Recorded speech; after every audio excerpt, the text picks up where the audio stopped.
시온 찬양대 신뢰악단 찬양 감사합니다. 세계 강철의 회사 강철왕이라고 불리는 카네기의 회장실에 낡은 그림 한 점이 걸려 있었습니다. 이 그림은 유명한 작품이 아닙니다. 작은 나룻배 하나가 해변에 놓여 있고 그 나룻배의 노 하나가 그 옆에 놓였습니다. 그 그림은 유명한 작품도 아니고 누가 그렇게 관심 있게 보는 그림도 아니었습니다. 그런데 그 그림 아래에는 이러한 글이 적혀 있었습니다. 반드시 민물 때가 온다. 그러고 나서 알지 못하는 무명의 작가의 사인이 있었습니다. 어느 하루는 카네기의 친구가 카네기에게 이렇게 말했습니다. 세계 강철회사의 회장의 사무실에 그래도 유명한 명화 작품 하나가 걸려 있어야지 이렇게 알 수 없는 무풀의 그림이 있느냐고 물었습니다. 그러니까 좀 세계 강철회사 회장 사무실에 걸맞게 그러한 명작 하나를 걸어 놓아야 된다 하는 것입니다. 그런데 카네기가 친구에게 이렇게 말을 했습니다. 나는 이 그림이 이 세상에서 가장 귀중한 그림이네 하는 것입니다. 내가 이 그림을 얻게 된 동기는 내가 젊었을 때 한 집에서 이 그림을 보게 되었는데 그 집의 주인 어르신이 이렇게 말을 했네. 이 배가 지금은 움직이지 못하지만 민물때가 되어지면 물이 들어오면 이 배는 이제 항해를 하게 될 것이다. 사람도 그렇다. 사람에게 한두 번 기회가 주어지는데 그 기회가 주어짐이 성공의 기회다. 그때를 위해서 오늘 또 준비하고 살아야 한다 하는 것입니다. 이 카네기는 그 말씀을 듣고 많은 깨달음을 얻었다고 했습니다. 그러면서 그 어르신에게 이 그림을 간절하게 부탁해서 자기가 가져오게 되었다고 하는 것입니다. 그는 이 그림을 걸어놓고 매일 이 그림을 보면서 지금은 움직이지 못하지만 때가 되면은 민물 때가 되면은 이 배는 항해를 하게 된다 하는 것입니다. 내가 지금의 이 모습은 이렇게 작질지라도 그러나 반드시 기회가 오게 되고 그 기회에 나는 성공할 수 있다고 하는 신념을 가지고 날마다 준비하는 삶을 살게 되어져서 오늘 세계에서 가장 큰 강철회사의 오너가 되었다고 말하는 것입니다. 여호와께서 오늘 우리에게 주신 열왕기상 19장 말씀은 엘리야 선지자가 지쳐 쓰러졌습니다. 하나님이 찾아오셔서 엘리야를 어루만져 주시고 엘리야에게 말씀을 주시는 내용입니다. 엘리야가 누구입니까? 사렙다 과부의 집에 식량이 떨어졌을 때에 그 식량이 떨어지지 아니하도록 역사하시는 놀라운 기적을 베풀었습니다. 그의 아들이 죽었을 때 그 아들을 다시 살리기도 하였습니다. 그런가 하면 갈멜산에서 거짓 선자 850명과 싸움에서 승리를 하였습니다. 3년 6개월 동안 비가 내리지 않는 땅에 기도함으로 소낙비가 내리게 한 사람이 엘리야입니다. 그러한 위대한 엘리야가 지금은 낙심하여 쓰러져 있습니다. 광야의 노뎀나무 아래에서 죽고자 하는 것입니다. 지난날 엘리야의 위대한 모습은 온데간데 없습니다. 그리고 나약한 모습을 보이고 있습니다. 광야라는 것은 버림받는 땅이라고 하는 것입니다. 그는 마치 모든 사람들에게 버려진 사람과 같았습니다. 지난날 엘리야의 위대한 업적은 사람들에게 다 잊혀져 가고 있습니다. 인생이 끝나는 것처럼 보였습니다. 그런데 하나님은 천사를 보내서 엘리야를 어루만져 주었습니다. 시편 139편에서 다윗은 이렇게 고백합니다. 내가 주의 영을 떠나 어디로 가며 주의 앞에서 어디로 피하리까? 내가 하늘에 올라갈지라도 거기 계시며 수월의 자리를 펼지라도 거기 계십니다. 내가 새벽 날개를 치며 바다 끝에 거주할지라도 거기도 주의 손이 나를 인도하시며 주의 오른손이 나를 붙들어 주십니다. 그렇게 고백합니다. 우주 공간에 하나님의 눈빛과 손길이 미치지 않는 곳이 없습니다. 이것이 우리가 희망을 포기할 수 없는 이유입니다. 나를 사랑하신 주님께서 나의 형편의 공고함을 다 아시고 어려울 때 내게 찾아오셔서 위로하여 주시며 힘을 주시는 하나님이십니다. 위대한 선지자 엘리야가 하루아침에 무너져 초라한 사람이 되었다고 하는 사실은 우리에게 많은 교훈을 주는 것입니다. 능력 있는 사람도 무너질 수 있습니다. 능력 있는 사람도 한 인간에 불과할 뿐입니다. 그러나 노뎀나무 아래서 내가 차라리 이렇게 사느니 죽는 것이 낫겠다고 하는 엘리야를 하나님은 버리지 않았습니다. 엘리야의 목자요, 엘리야의 보호자가 되어서 하나님은 엘리야를 찾아오셨습니다. 하나님은 엘리야의 약함을 아셨습니다. 열왕기상 19장 4절, 자기 자신은 광야로 들어가 하룻길쯤 가서 한 노뎀나무 아래에 앉아서 자기가 죽기를 원하여 이르되 여호와의 넉넉하오니 지금 내 생명을 거두시옵소서. 나는 내 조상들보다 낫지 못하나이다 그랬습니다. 노뎀나무 아래서 엘리야의 탄식입니다. 하나님, 내가 할 만큼 다 했습니다. 그런데 이렇게 사느니 차라리 죽는 것이 낫겠습니다. 하나님, 내 생명을 거두어 가십시오 하는 것입니다. 엘리야가 지금 얼마나 참담하였으면 죽고자 하겠습니까? 이때 하나님은 뭐라고 하셨습니까? 엘리야야, 내가 왜 이렇게 못났느냐? 하나님은 그렇게 말씀하지 않았습니다. 하나님은 엘리야에게 찾아오셔서 어루만져 주시며 위로하여 주셨습니다. 오늘 또 하나님은 우리의 약함을 아십니다. 이사야 선지자는 말하기를 상한 갈대를 꺾지 아니하시며 꺼져가는 등불을 끄지 아니하시는 하나님이라고 하였습니다. 성령도 우리의 약함을 아시고 도우신다고 하였습니다. 우리가 기도하지 못한 것까지도 탄식하시며 기도하시고 도우시는 성령이 모든 것이 합력하여 선을 이루게 하신다고 하였습니다. 위대한 대통령, 끔찍한 대통령이라는 책을 소개합니다. 이 책은 미국 초대 워싱턴 대통령부터 42대 클린턴 대통령까지 역대 대통령 평가 보고서입니다. 세계 저명한 역사학 교수들과 역사 전문가들에서 분석 평가된 책입니다. 미국의 가장 위대한 대통령 세 사람을 꼽았는데 링컨, 루즈벨트, 워싱턴 대통령이라고 하였습니다. 이 책을 다시 편집한다고 하면 위대한 대통령의 지미 카터, 버락 오바마 대통령도 순위에 오를 수 있을 것입니다. 그리고 끔찍한 대통령의 트럼프가 오를 것이라 생각합니다. 이 책에서 위대한 대통령의 두 가지 공통점을 말했습니다. 위대한 대통령의 공통점은 뭐냐? 첫째는 위기의 시대에 배출되었다 하는 것입니다. 링컨은 남북 전쟁 때에, 루스벨트는 2차 대전 때에, 워싱턴은 건국 초기에 영국과 독립 전쟁 때에 배출되었다 하는 것입니다. 위기의 시대에 영웅이 나는 것입니다. 위기의 시대에 그 사람의 진가가 나타나는 것입니다. 우리의 신앙도 마찬가지입니다. 위기의 시대에 교회가 어려울 때 그 사람의 믿음이 어떠하는지가 나타나는 것입니다. 또 하나의 공통점은 백악관에서 기도하는 대통령이라고 하는 것입니다. 위대한 대통령들은 모두 다 백악관을 기도의 집으로 만든 사람이었다고 하는 것입니다. 예나 지금이나 하나님께서는 기도하는 사람을 존귀하게 쓰십니다.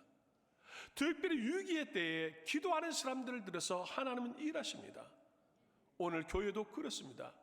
어려울 때 기도하는 사람을 통해서 일하시지 기도를 포기하고 낙심한 사람들을 통해서 하나님은 일하지 않습니다. 사람이 살면서 죽고 싶다고 말을 안 해본 사람이 있겠습니까? 제가 아는 사람 한 분은 이렇게 말하기도 했습니다. 목사님, 오늘 밤에 자고 내일 아침에 해가 뜨는 것을 보지 않았으면 좋겠습니다. 그러니까 오늘 밤에 하나님이 내 생명을 거두어 가시기를 소망하는 것입니다. 얼마나 괴롭고 얼마나 힘이 들었으면 그렇게 말하겠습니까? 성경의 위대한 인물도 실패한 적이 많이 있습니다. 건강을 잃어버린 사람, 사업에 실패한 사람, 자기 관리에 무너진 사람, 사명에 실패한 사람들이 있습니다. 그런데 놀라운 것은 그 실패한 사람들을 찾아오신 하나님이라고 하는 것입니다. 부활하신 예수님께서 예루살렘에 가시지 않았습니다. 부활하신 예수님께서 엠마오로 도망치는 제자들, 갈릴리로 가버린 제자들 찾아오셔서 그들을 다시 부르며 다시 일으켜 세웠습니다. 잠언이 24장 16절 대저의인은 7번 넘어질지라도 다시 일어나려니와 악인은 재앙으로 인하여 엎드러지느니라 하였습니다. 하나님은 7번 넘어진 자를 다시 일으켜 세워주신다고 하는 것입니다. 그리고 나의 약함과 실패의 자리에서 나는 포기할지라도 하나님은 나를 찾아오셔서 나를 일으켜 세우신다고 하는 것입니다.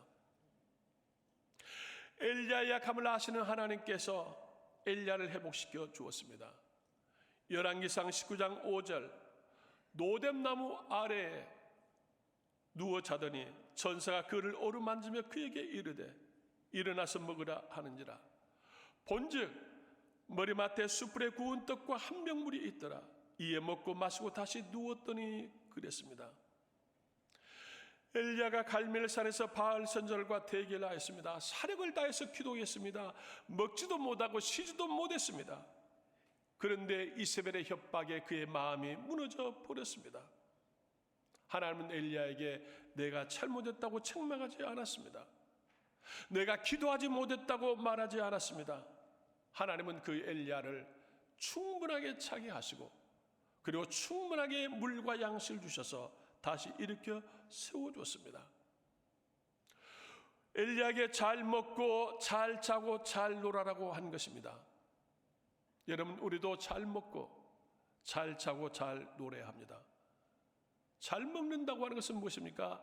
모든 것을 감사하는 마음으로 맛있게 먹어야 합니다. 잘 자는 것은 무엇입니까? 하루 일과를 마치고 오늘 또 내게 하루를 주신 하나님 앞에 감사하는 마음으로 자야 합니다. 잘 노는 것은 무엇입니까? 학생은 공부를 열심히 하는 것이 잘 노는 것입니다. 일하는 사람은 일을 열심히 하는 것이 잘 노는 것입니다. 그리스도인은 주 안에서 열심히 사는 것이 잘 노는 것입니다. 하나님께서는 엘리야에게 힘을 주었습니다. 열왕기상 19장 8절 이에 일어나 먹고 마시고 그 음식물의 힘을 의지하여 40주 40일을 가서 하나님의 산 호렙에 이르니라 하였습니다. 죽고자 하는 엘리야에게 하나님은 물과 양식을 주었습니다. 죽고자 하는 엘리야에게 하나님은 힘을 주셨습니다. 그리고 그 힘을 얻어서 호렙산까지 나아가게 하셨습니다. 그리고 하나님께서 엘리야에게 말씀해 주시는 것입니다. 엘리야를 육체인 것만 회복시켰다고 해서 완전한 것 아닙니다. 그에게 하나님께서는 음성을 들려 주었습니다. 오늘도 그렇습니다. 오늘 그리스도인에게 중요한 것은 하나님의 음성을 듣는 것입니다. 그리스도인들이 왜 낙심하고 왜 실족하는 것입니까? 하나님의 말씀을 듣지 못하기 때문입니다. 말씀을 받지 못하기 때문입니다. 말씀을 먹지 못하기 때문에 낙심하고 실족하게 되는 것입니다. 왜 말씀을 듣지 못하는 것입니까? 예수님은 우리의 밭을 4가지로 비유를 들어서 이야기하셨습니다. 내 심령이, 내 마음이 길고와 같고, 내 마음이 자갈밭과 같고, 내 마음이 가시던 꿀숲과 같다. 그러므로 열매를 맺을 수 없다.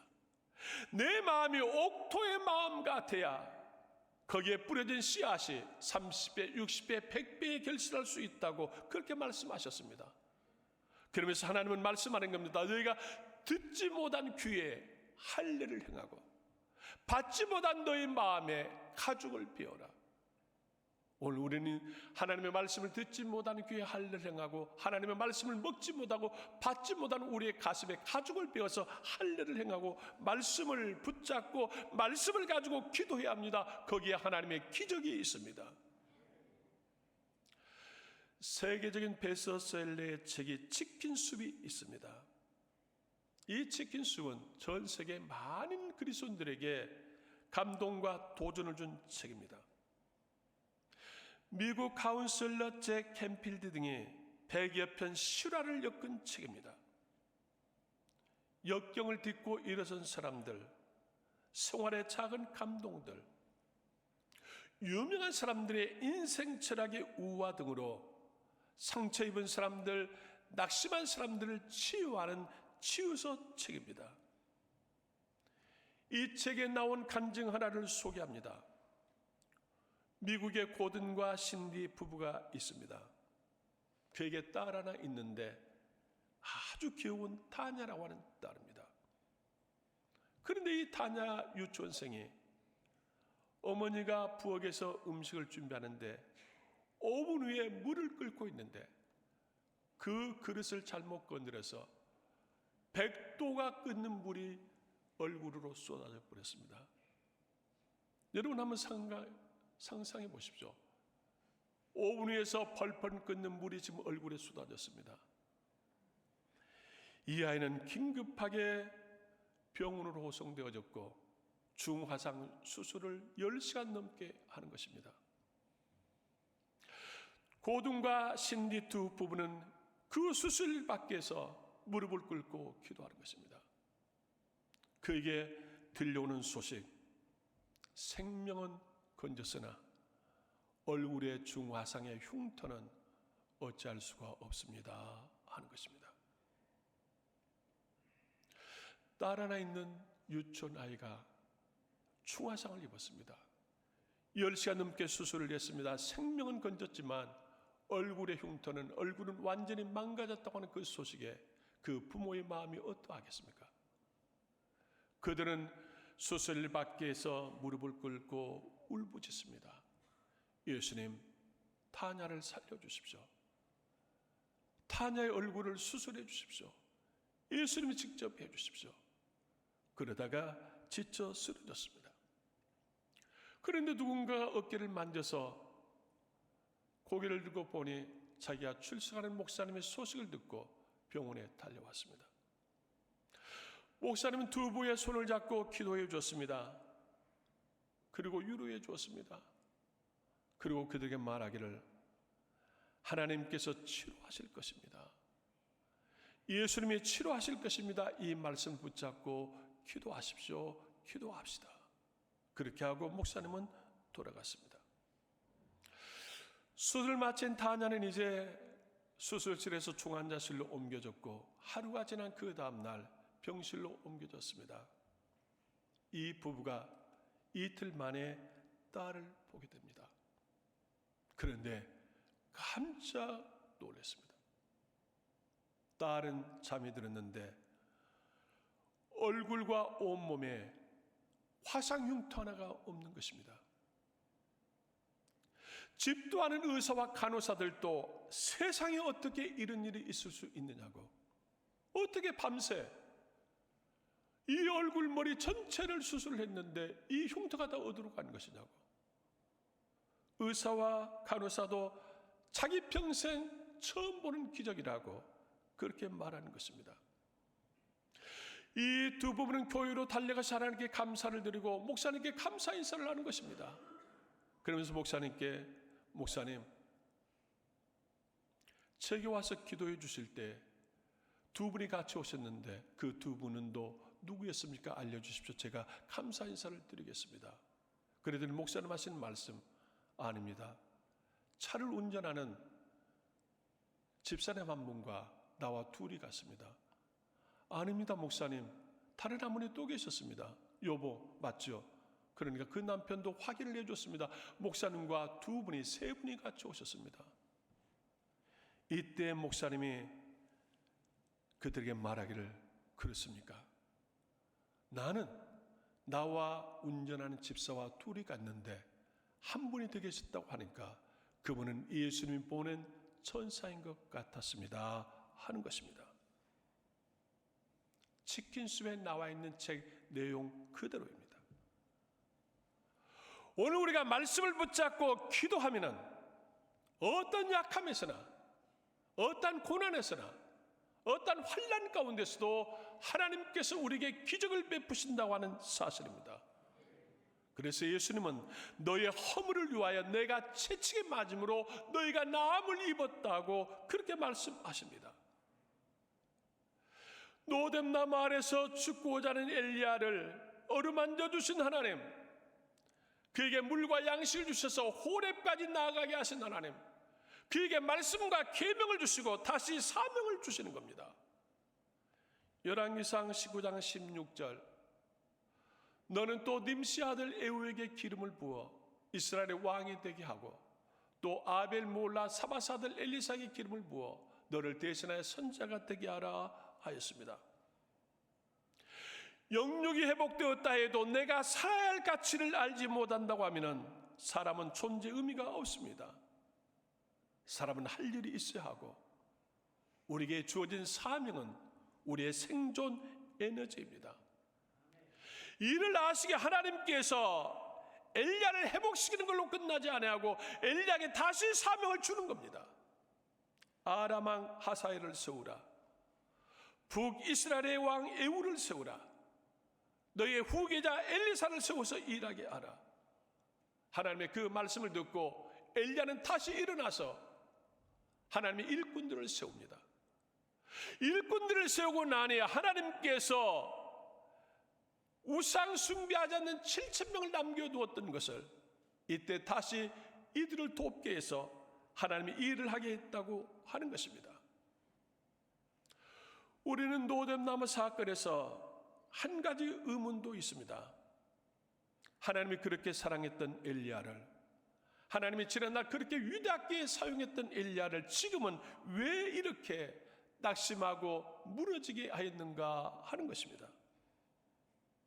엘리야가 원하는 대로 모든 것이 다 되었다고 하면은 얼마나 좋았겠습니까? 마지막까지 엘리야는 참으로 위대했을 것입니다. 그런데 왜 엘리야를 차라리 죽으면 좋겠다고 탄식하게 하는 것입니까?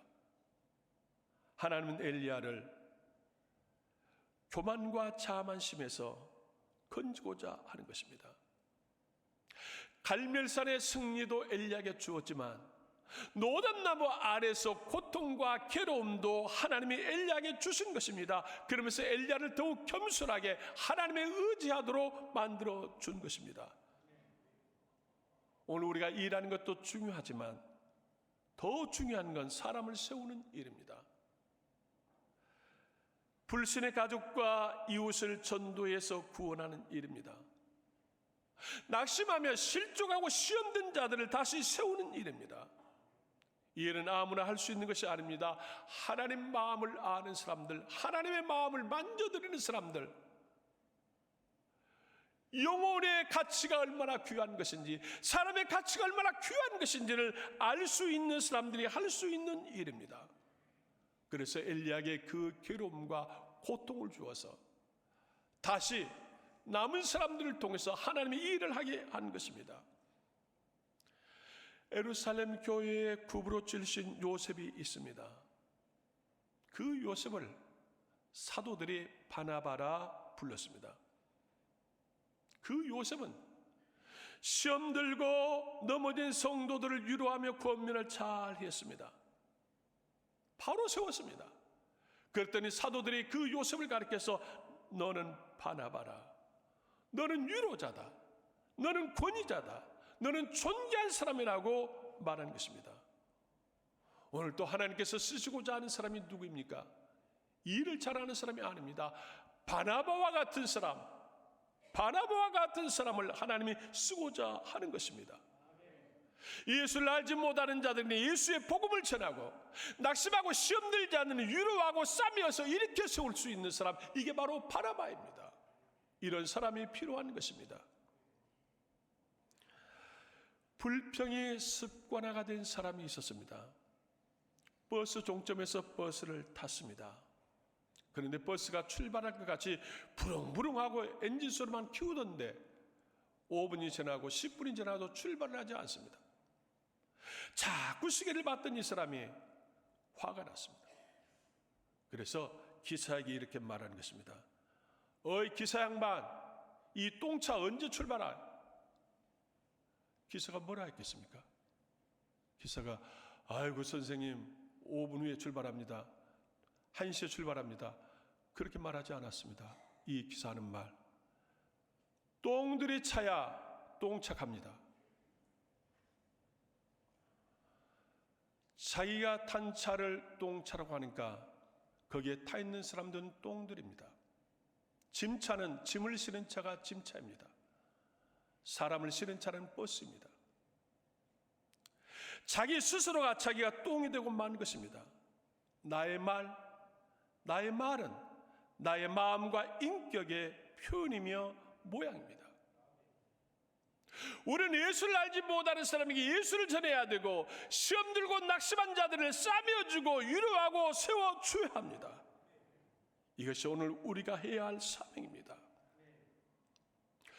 노뎀 나발에서 이렇게 4년에 죽는 것이 낫겠다, 그렇게 탄식하는 엘리야. 오늘 우리들도 그렇게 탄식할 때가 있습니다. 이렇게 4년이 짜리 죽는 게 낫겠다, 이렇게 4년이 짜리 그만두겠다, 이렇게 한 해 짜리 못하겠다. 그러한 일들이 우리에게도 다 있습니다. 그런데 하나님은 그러한 사람들까지도 어루만져 주시고 샘을 주시며 다시 일으켜 세워서 주변의 사람들을 다시 일으켜 세우고자 하는 것입니다. 오늘 또 하나님은 우리에게 찾아오셔서 말씀하십니다. 사랑하는 아들아, 소중한 딸아, 오늘의 연단이 너를 향한 선한 목적이 이루어지고 있다. 그러므로 흔들리지 말고 기도하며 준비하라. 때가 되면 나와 함께 다시 비상하게 될 거다. 너는 영광스럽게 세워질 것이라고 말씀하고 있습니다. 오늘 예배 드리시는 남문 가족 여러분, 엘리야처럼 낙심하였습니까? 가정과 직장과 사업과 자녀의 어려움이 있습니까? 신앙생활에 낙심하여 있습니까? 차라리 죽었으면 좋겠다, 차라리 그만두겠다, 그런 생각이 드십니까? 다시 시작하십시오. 다시 하나님의 말씀을 듣고 말씀을 붙잡고 기도하십시오. 하나님께서 어루만져 주시며 회복시켜 주십니다. 하나님께서 함께 하시면 우리는 다시 비상할 수 있습니다. 다시 가족과 이웃을 일으켜 세우십시오. 다시 한번 기도하며 전도하십시오. 다시 한번 권면하고 일으켜 세워주십시오. 일어날 것입니다. 회복할 것입니다. 엘리야를 어루만져 주신 하나님, 오늘 여러분을 어루만져 주시고 여러분을 통해서 여러분의 가족과 여러분의 이웃들을 세우시고자 하신 하나님, 그 하나님 앞에 다시 일어나 가족과 이웃을 세우는 여러분이 되시기를 주의 이름으로 축복합니다. 기도하겠습니다. 하나님, 지난날 위대했던 엘리야가 내가 이렇게 산이 차라리 죽는 것이 낫겠습니다. 내가 이렇게 산이 차라리 그만두겠습니다. 그런 낙심과 절망에 놓여버렸습니다.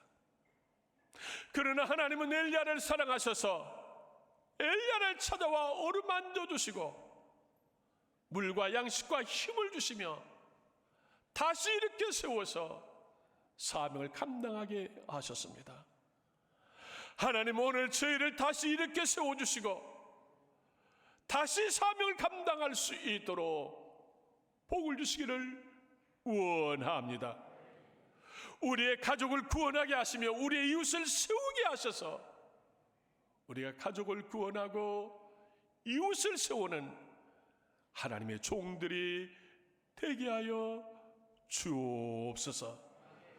예수님의 이름으로 기도드리오나이다. 아멘.